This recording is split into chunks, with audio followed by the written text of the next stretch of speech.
very great pleasure to introduce the artist Heath Bunting. Now, if you know Heath's work, you'll realise that the fact that his biography states that he was born in 1966 and currently lives in Bristol is something not necessarily, it seems to be taken at face value, although the Bristol bit, I'm assured is true.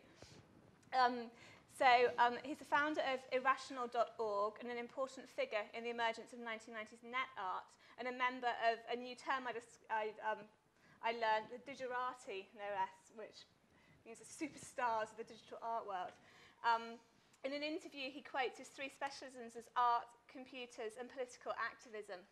And these three, it seems, combine in various different forms to produce a range of different works, from guiding and piloting a canoe down the River Avon, which we're going to hear about later, to net art-based works, and also, of course, a phone-in King's Cross Railway Station, which links passers-by and people across the world.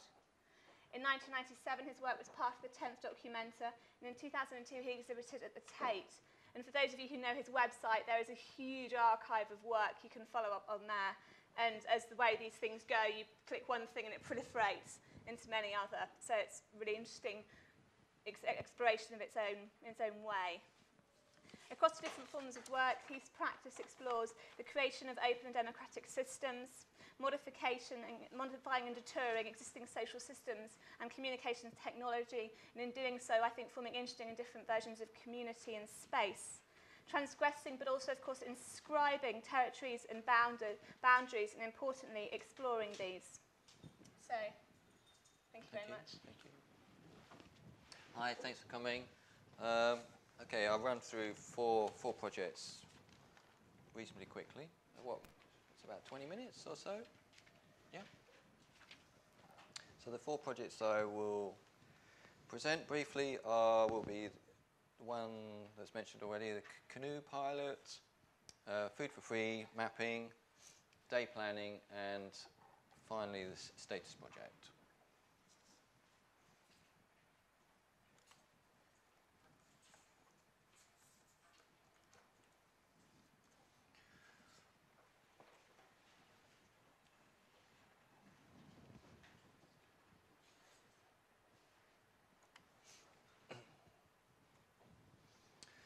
So, most of you know, Bristol has a nautical history.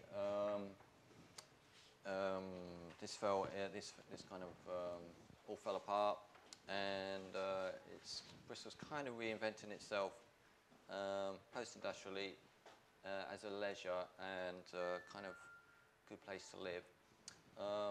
But unfortunately, there's still this mythology around the docks and the Avon itself that it's actually very dirty and polluted. Which sometimes it is, like most rivers, when there's heavy rain, raw sewage is discharged into the river, like the Thames, for instance. So the rest of the time, it's actually quite good quality for leisure activities such as swimming or canoeing. So to live in a city where the heart, the docks or the waterway is actually considered as dirty. I think has quite a large impact on the spiritual kind of culture of the settlement. So with my work partner at the time, Carol Brandon, we set out to kind of overturn that mythology, certainly examine it, and then produce a guide to how to engage with the river in a more positive way.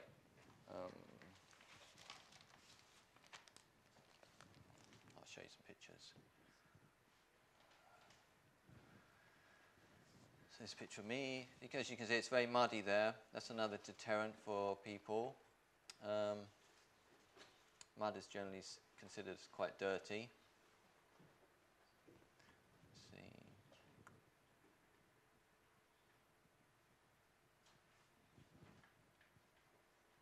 But okay, yeah. So let's have a look. Access is obviously important. The river, the waterway in Bristol has the second highest tidal differential in the world. Regularly goes up or down every 6 hours by 13 meters.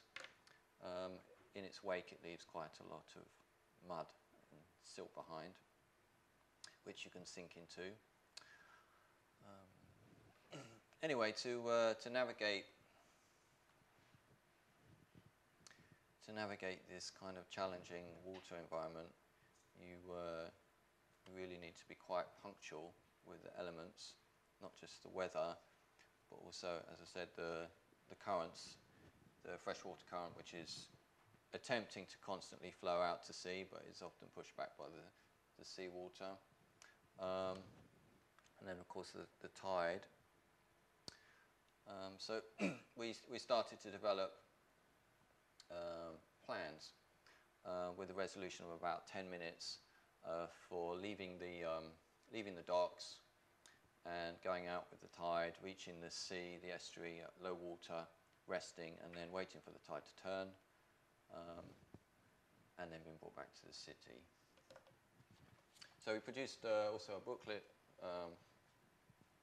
You can have a look at this or take it away, with nice pictures and precise instructions on how to use the tide for exploring further out into the estuary, for instance.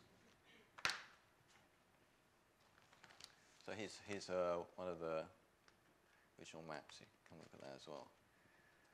Okay. Another project that I worked with Carol Brandon was examining free food around the city, not necessarily things you find in the bins, but things that are growing and have their own lives, but are there quite vulnerable and can be captured and eaten, but in the urban environment. At the time, we didn't kind of include animals, and we still kind of consider animals resident in the city as citizens with rights, so they shouldn't really kill them. But anything beyond the city boundary is fair game. But the map that we made really only includes plants.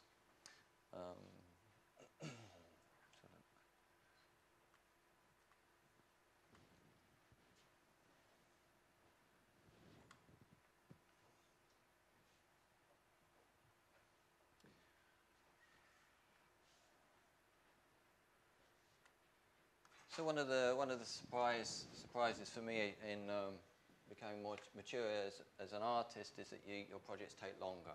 As a digital artist, projects only generally took about 20 minutes to produce.